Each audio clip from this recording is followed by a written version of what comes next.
Well, welcome everyone. My name is Mike Patello. I'm the president of Immunotec. I'm very excited that you have joined us on this special Zoom this afternoon. You are in for an amazing experience today with the one and only Dr. Jimmy Gutman. More on him in just a moment. But first, I know many of you are listening to the translation, the interpretation of this Zoom.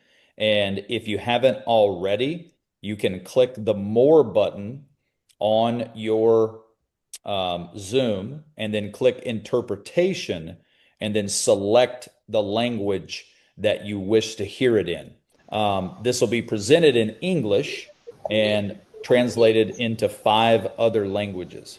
And just to make sure we have a simple experience that is good to get a good recording of it for those that couldn't make it, if you make sure your microphone is muted right now, that will eliminate all background noise. So I'm excited for those of you that are here. I know many of you are health professionals. Some are doctors, some are in business, others are entrepreneurs.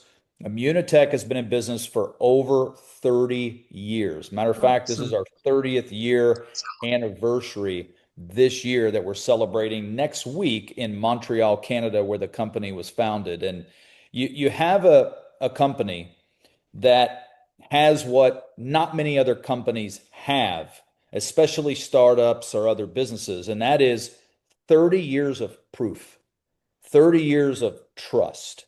And that's what you're going to hear about today is the foundation of that proof, the foundation of that trust. And if you're wanting to add this for yourself or for your patients or your clients or your friends or your family, we definitely have an extraordinary opportunity to make money along with this. And I believe that when you're done hearing from Dr. Gutman, you will understand the power of the product, the need for the product, and you can't get enough. When we talk about glutathione, the one thing I'll never forget that Dr. Gutman shared with me when I first got involved with the company a couple years ago, I was talking to him at an event and I said, Dr. Gutman, I want to get my glutathione optimal. What level do I need to be at? And he looked me dead in the eye and he said, more. You can never produce enough natural glutathione. And I think with the world's population, 50% or more having a chronic disease or condition, we are positioned perfect right now in the marketplace to really build a massive scaling business. So, enough about the company. We have our special guest today, Dr. Jimmy Gutman. Dr. Gutman and I became friends over the last 2 years, but he's our chairman of our scientific advisory board. And he's one of the people that created this whole concept of Immunotec and Immunocal. And he's been researching glutathione for probably almost as long as I've been alive. And he's written more books on the topic than all the other authors globally combined. So, all the worldwide authors who talk and write about glutathione, Dr. Gutman has written more books than all of them combined. He's the world's foremost expert on the topic. And he was actually the original doctor of Dr. Bunos, which is one of the creators of Immunocal, and he has been with the company since before the beginning.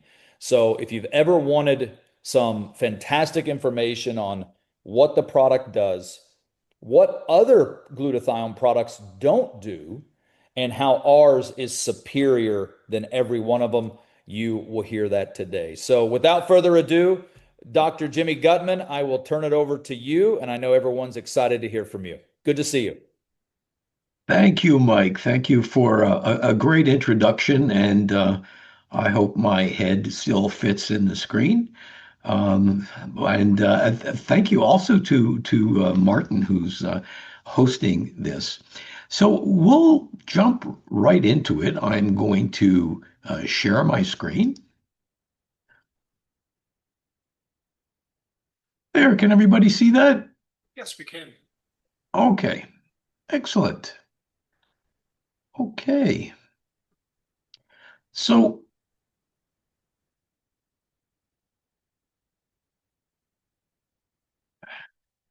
this word Glutathione.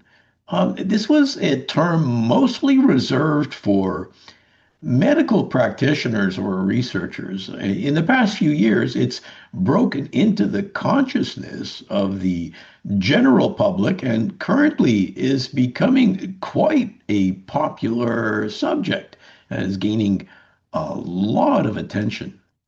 But the subject is still at the stage where there's a lot of misinformation and misunderstanding about it.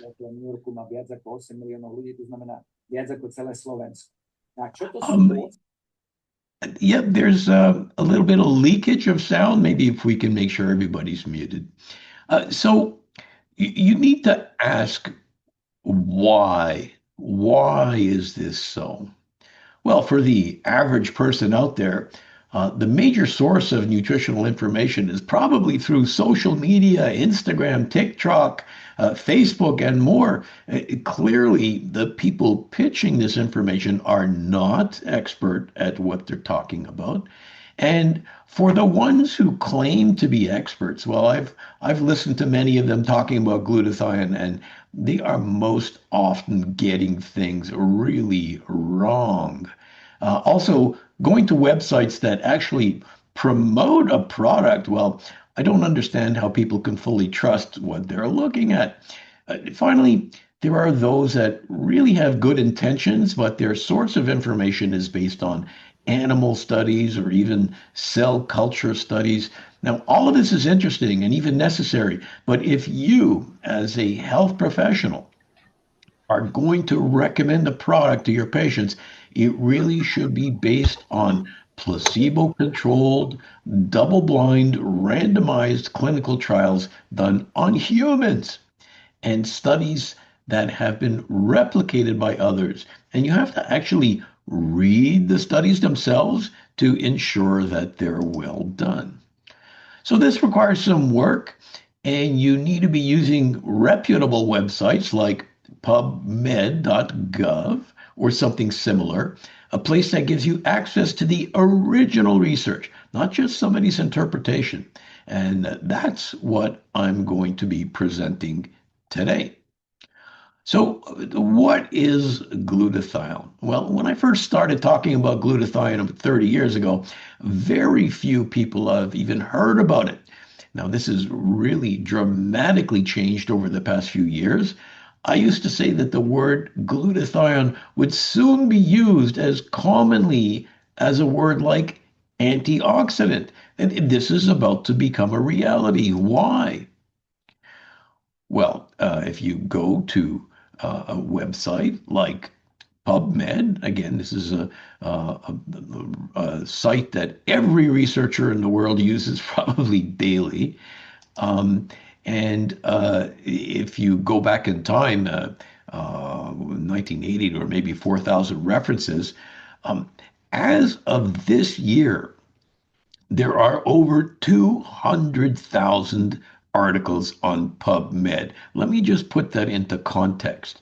If you look up vitamin C, you might find 80,000 articles. If you look up vitamin E, you might find another 40,000 articles. So there are more published articles on glutathione than vitamin C and vitamin E put together. So, the biochemistry of glutathione, we won't spend too much time on technical aspects. It's a tripeptide. I mean, this is the peptide made of three amino acids: glutamate, glycine, and cysteine. The reason why the cysteine is in red is because glutamate and glycine are easily available in our standard nutrition and our everyday diet, but cysteine, especially in a bioactive form, is rather rare. It, in fact, is the limiting amino acid for your body to make glutathione. So, where do we find glutathione? Well, glutathione appears naturally. It appears naturally in every single cell of your body. In fact, glutathione appears in the cells of every living organism on Earth, everything that's alive has glutathione in their cells.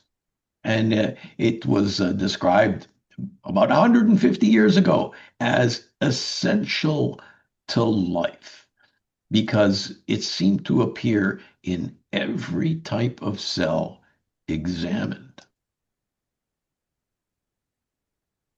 So, what does glutathione do in the cell? Well, if I had a few hours, I could talk about many different things, 40 or 50 or even 60 things that glutathione does inside of your cell. But we're going to simplify this. We're going to break it down into an acronym, and that acronym is glutathione. What a great idea. What does IDEA stand for? I stands for the immune system, D for detoxification, E for energy, and A for antioxidant. Now let's look at these in turn because if you understand these four, you'll understand probably 90% of what glutathione does in your cell.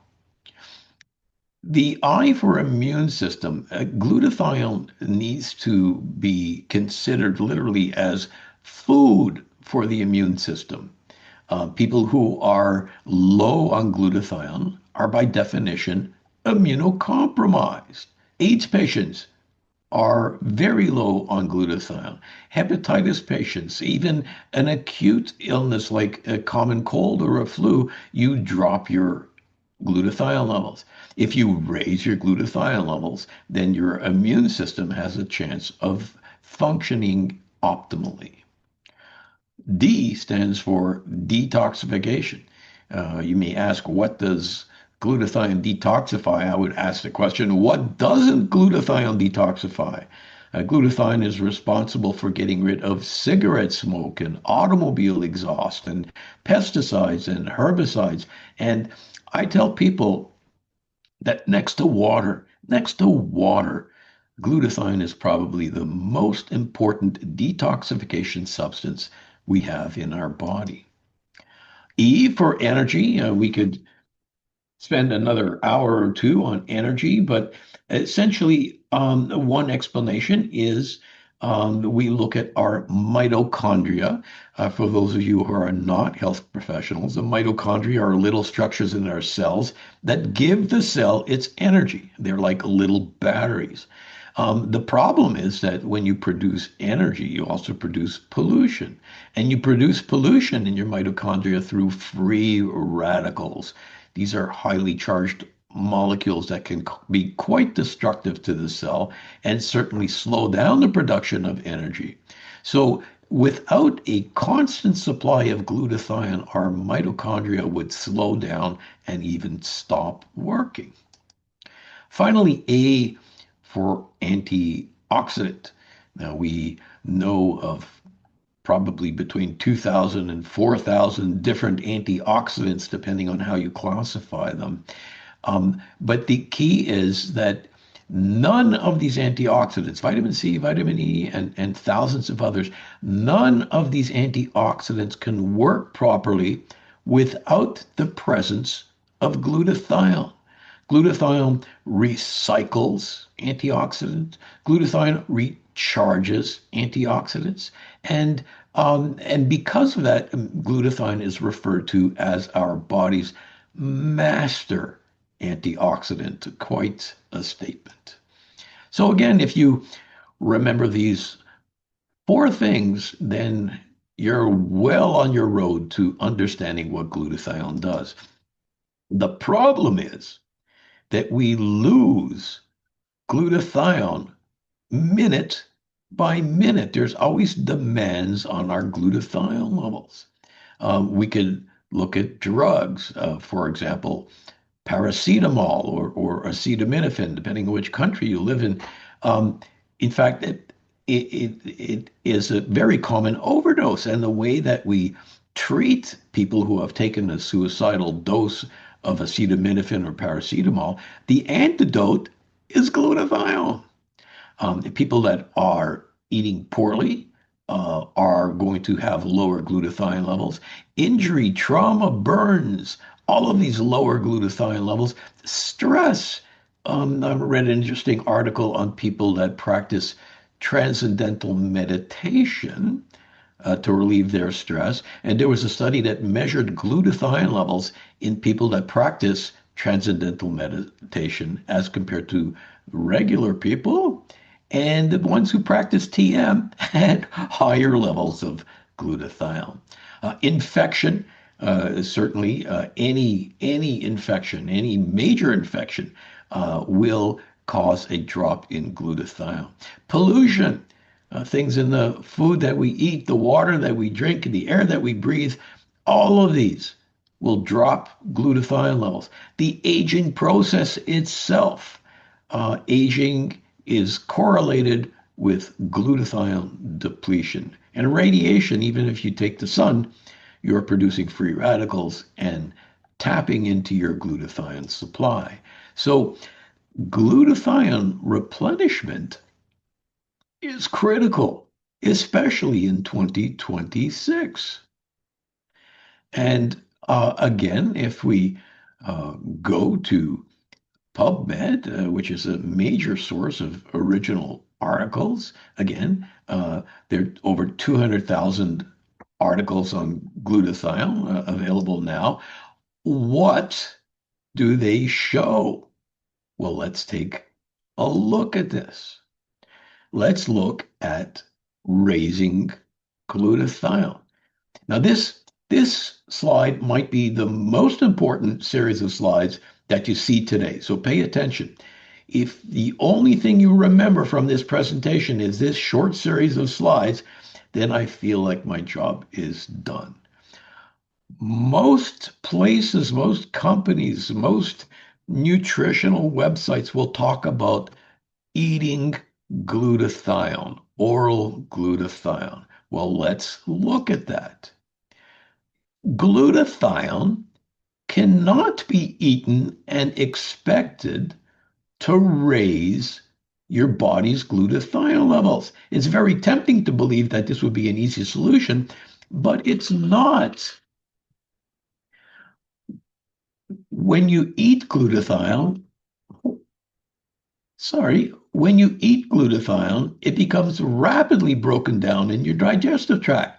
Humans in particular have very high levels of an enzyme called GGT, a gamma glutamyl in our gut. And GGT destroys glutathione, and very little of it, of any, can make it to your cells. You see, glutathione is produced in our own cells. Our cells are little glutathione manufacturing plants. And the only way to raise whole body glutathione is to feed our cells the specific nutrients, the specific building blocks that they need to build the glutathione molecule. And these specific nutrients are referred to as precursors. So we can't use glutathione itself. You can't eat glutathione. We need glutathione precursors. Okay, you got that? Okay, so if you're tired and you've had enough of this lecture, you can leave now, but I have more interesting stuff for you coming up. So in North America, and that's in Canada and the United States, we have these two textbooks. You probably have something similar in your country as well. And one of these textbooks sits on the desk of every single pharmacist and every single doctor in North America. Everybody's got one. And in these books are of all of the medications that a doctor can prescribe. So all the drugs that a doctor can prescribe are found in one of these two books. And if you look up glutathione, you won't find any glutathione pills in there because it doesn't work. But if you look up glutathione precursors, you can find only two substances. The first one you find is something called N-acetylcysteine, or NAC. NAC is a life-saving drug. It is a drug that is the most researched glutathione precursor there is. There are literally thousands and thousands of articles where NAC is used in different clinical situations to raise glutathione, except like the majority of other drugs, there are side effects. There's a certain toxicity. And most of the side effects, the common ones, are related to the gastrointestinal system, like nausea, vomiting, and cramps, and even diarrhea. So there are side effects. The other problem is that it has what we call a short half-life. In other words, if you take N-acetylcysteine, it only lasts 3 or 4 hours. So you need to take it multiple times during the day. And if you felt sick the first time you took it, you'll feel 3 times as sick the third time you take it. And the effects eventually wear off after a couple of weeks of N-acetylcysteine. It doesn't seem to work as well. And finally, NAC has absolutely no nutritional value. The other thing that you'll find in these books is Immunocal, which is an undenatured whey protein isolate. And it appears in these books it's written up with the pharmacology, indications, contraindications, and again, anybody in Canada or United States who wants their doctor to know about glutathione or Immunocal. They just need to open up that book, and it's there right in front of their face, which is just lends a tremendous amount of credibility.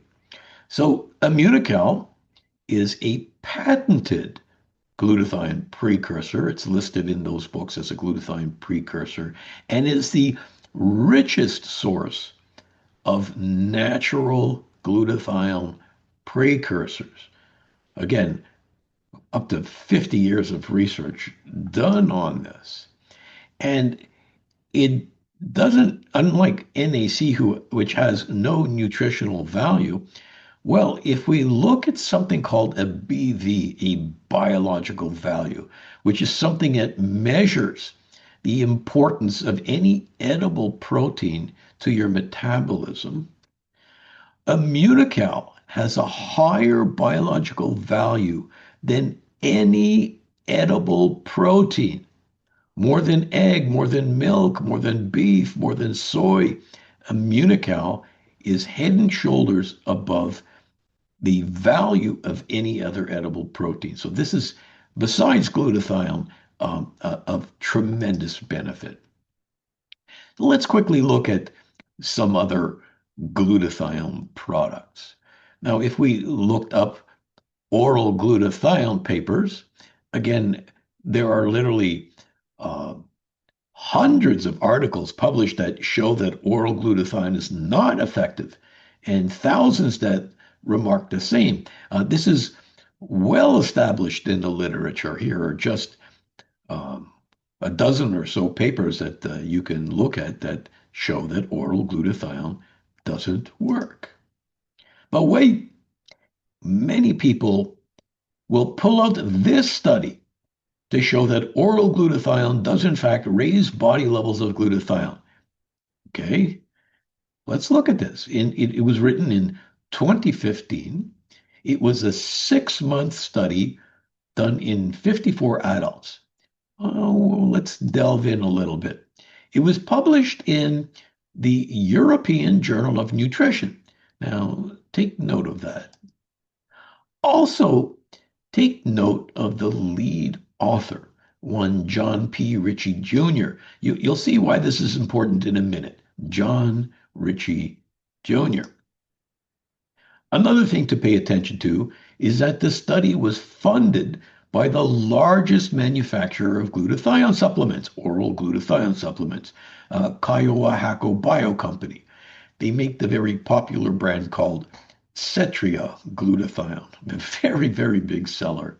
I'm not saying that this is necessarily implies a biased outcome, but it does remain suspect. Also, given that there are over 200,000 articles on glutathione and most of them agree that oral glutathione is not effective, this study was roundly criticized and stands pretty much alone in its findings. But people still refer to it, unfortunately. These articles over 10 years old. It hasn't been reproduced, but people still drag this article out. Now, what about liposomal glutathione? This has made a huge splash in the glutathione world. By coating the glutathione in a lipid layer, it supposedly protects the glutathione from being broken down in the gastrointestinal tract and it supposedly gets effectively absorbed. It is being called a breakthrough in glutathione delivery. There are literally hundreds of startup companies promoting its use. It's exploding in popularity. And there are even health professionals spouting its benefits. Okay, this is all great, but does it work? Does it work? So there's one paper, a single paper that everyone uses as so-called proof. Here it is. It's written in 2018. That's quite a few years ago. Oral supplementation with liposomal glutathione elevates body stores of glutathione and markers of immune function. Sounds impressive. So note that it also appears in the same journal that the previous oral glutathione paper did. Now, that's not bad in itself, but who's the main author? Well, it's our old friend John P. Ritchie Jr., the same guy who published a study on oral glutathione. Here he is again showing that liposomal glutathione works as well. A bit suspicious, no? Furthermore, this study was funded by yet another maker of glutathione, in this case liposomal glutathione, by a company called Researched Nutritionals. But let's assume that all of that is acceptable. Okay, let's ignore all of that. Let's take a closer look at the study itself. It was a 1 month pilot study. Note the word pilot. 1 month. They used two separate doses of liposomal glutathione, and there were 6 subjects per group. Yes, 6.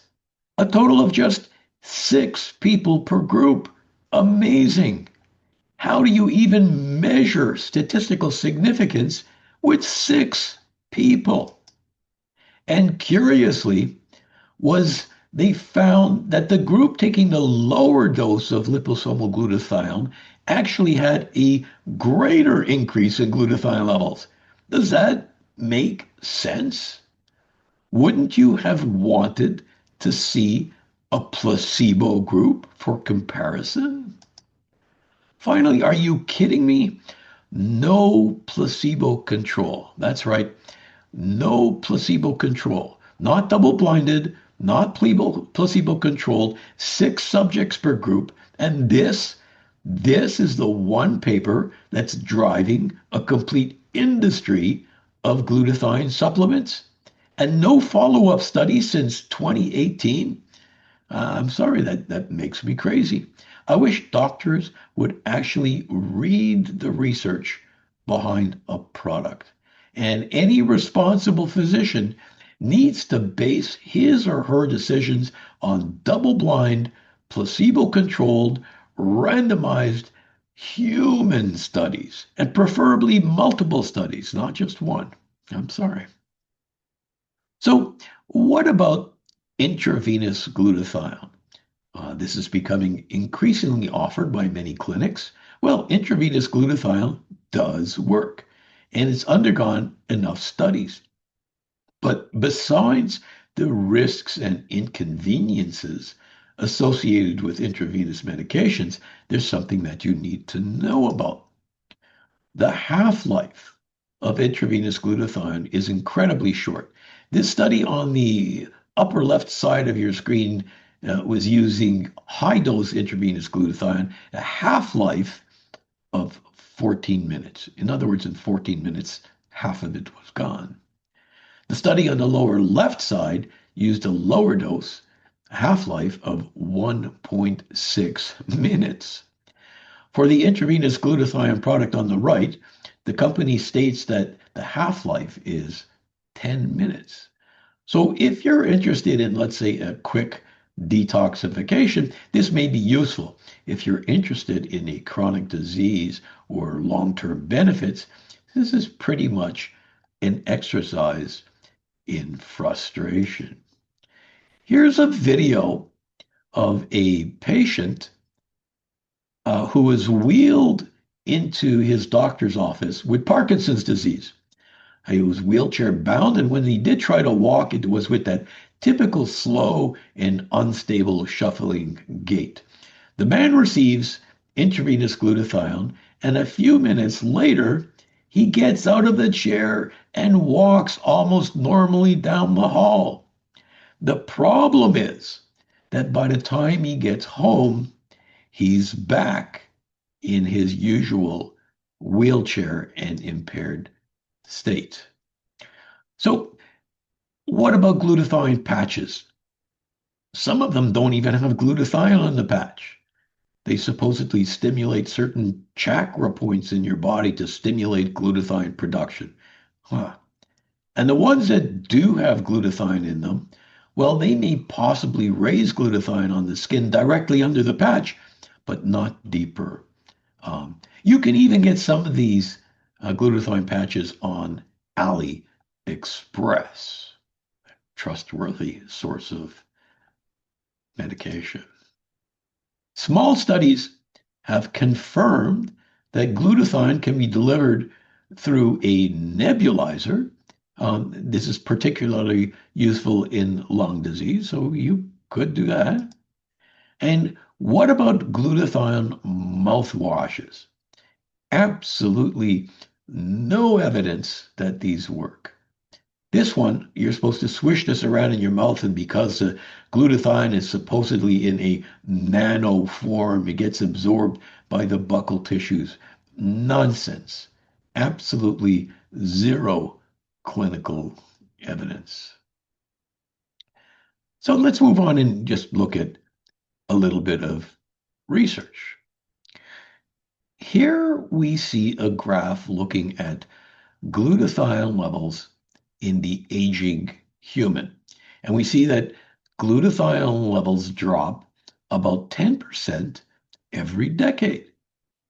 So the older you get, the lower your glutathione levels are. But if you measure glutathione levels in people who are like 100 years old, all of a sudden we find high glutathione levels.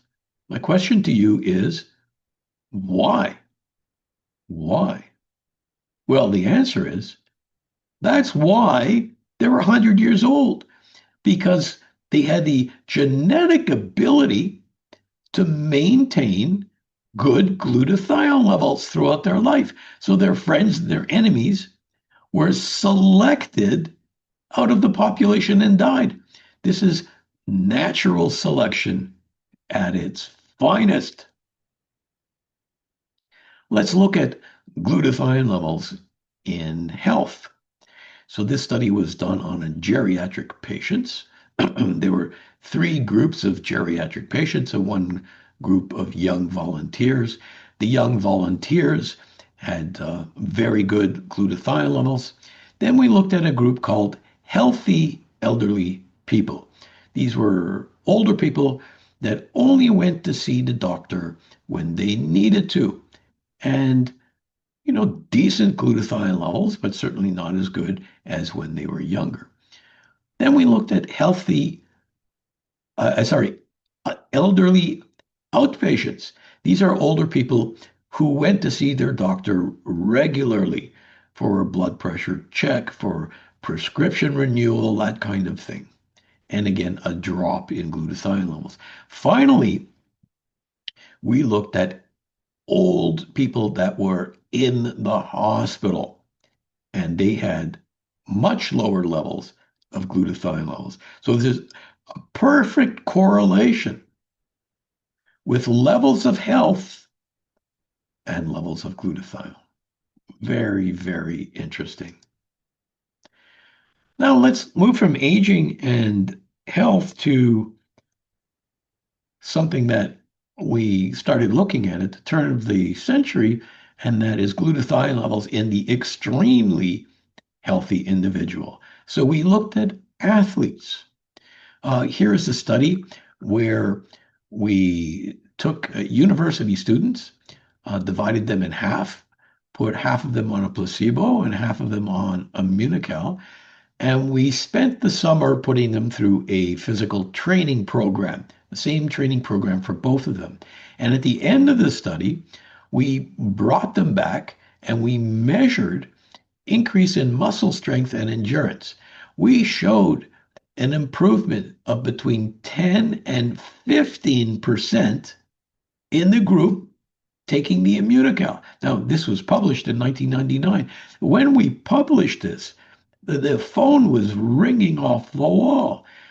Athletes, teams, organizations, all wanting to take advantage of this. And now in 2026, I was watching the Olympics on TV last summer, and I was able to point at the TV and say, he's on Immunocal, she's on Immunocal. There are dozens and dozens of athletes on the American Olympic team, the Canadian Olympic team, the Mexican Olympic team, the British Olympic team, the Polish Olympic team, and on the Immunocal because of the results we get in physical performance. Let's look at something else that we've accomplished recently. This is a study in autism. We looked at this study after a couple of pilot um, studies that we did.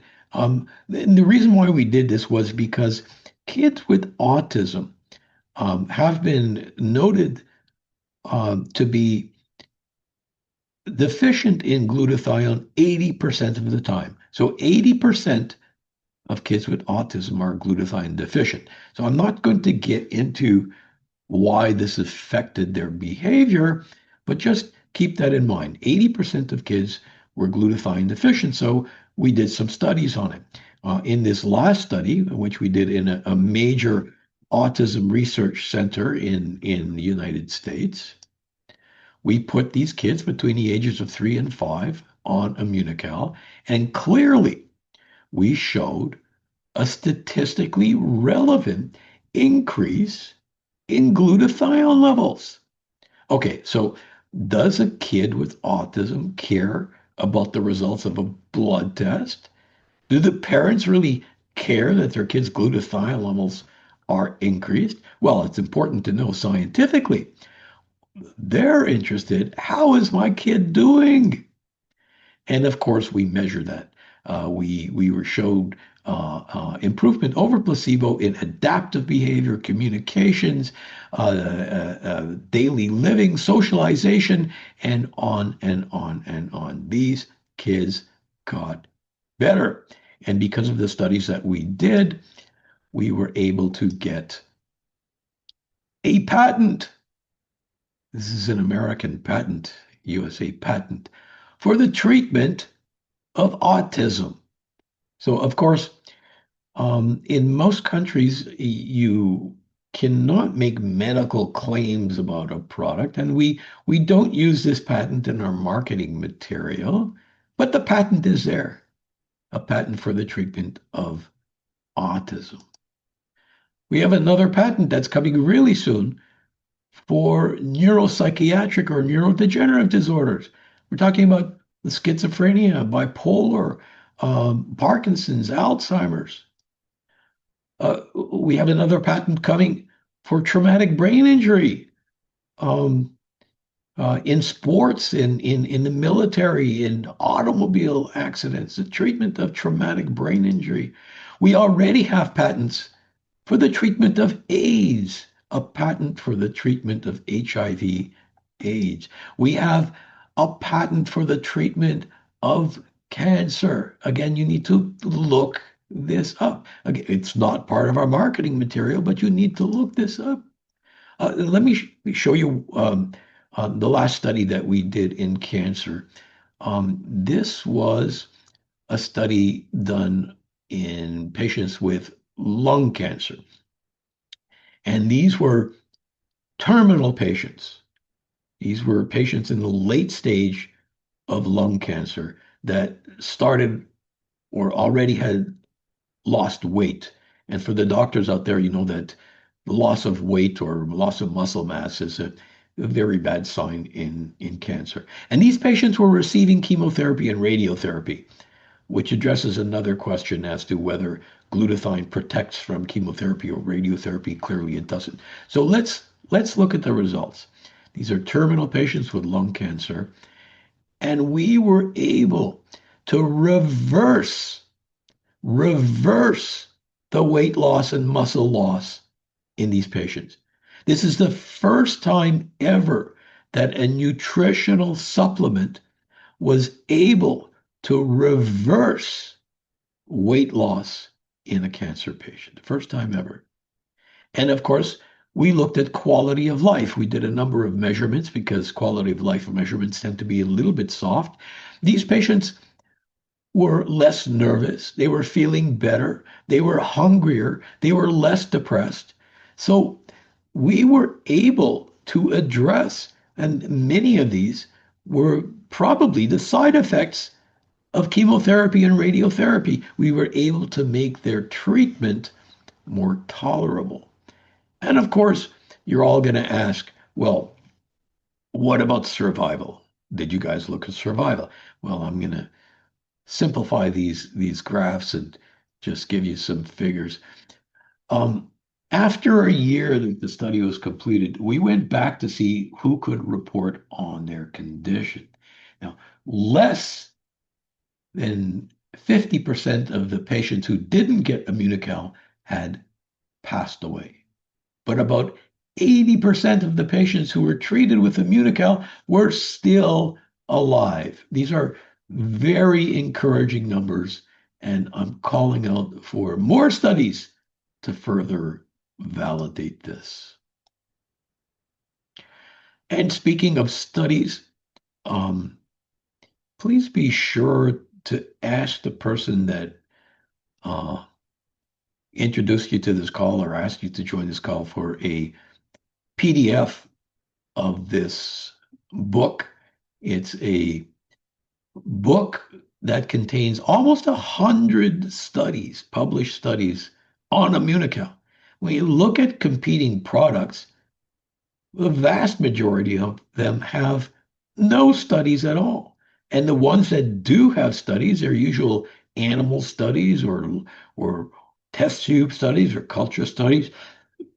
You need to get your hands on this book. Yes, we have animal studies. Yes, we have laboratory studies, but we have 26, actually more by now, gold standard human trials. What's a gold standard human trials? These are obviously done on humans, but they're placebo-controlled, randomized, double-blind studies done on humans. You will not find this with another single product, commercial products.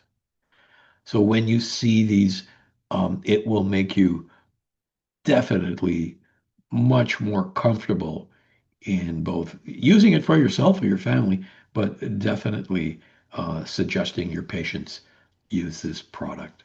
So I hope that we've educated you a bit on glutathione and Immunocal, and I will pass the screen back to the host. Thank you very much. Thank you very much for Dr. Gutman. I hope you enjoyed it as much as we did. Thank you very much one more time for your time.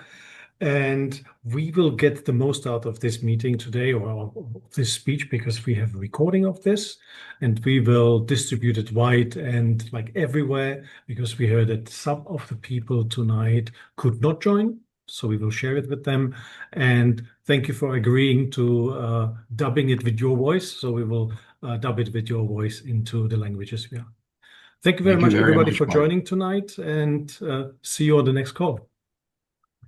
Thank you. Thank you.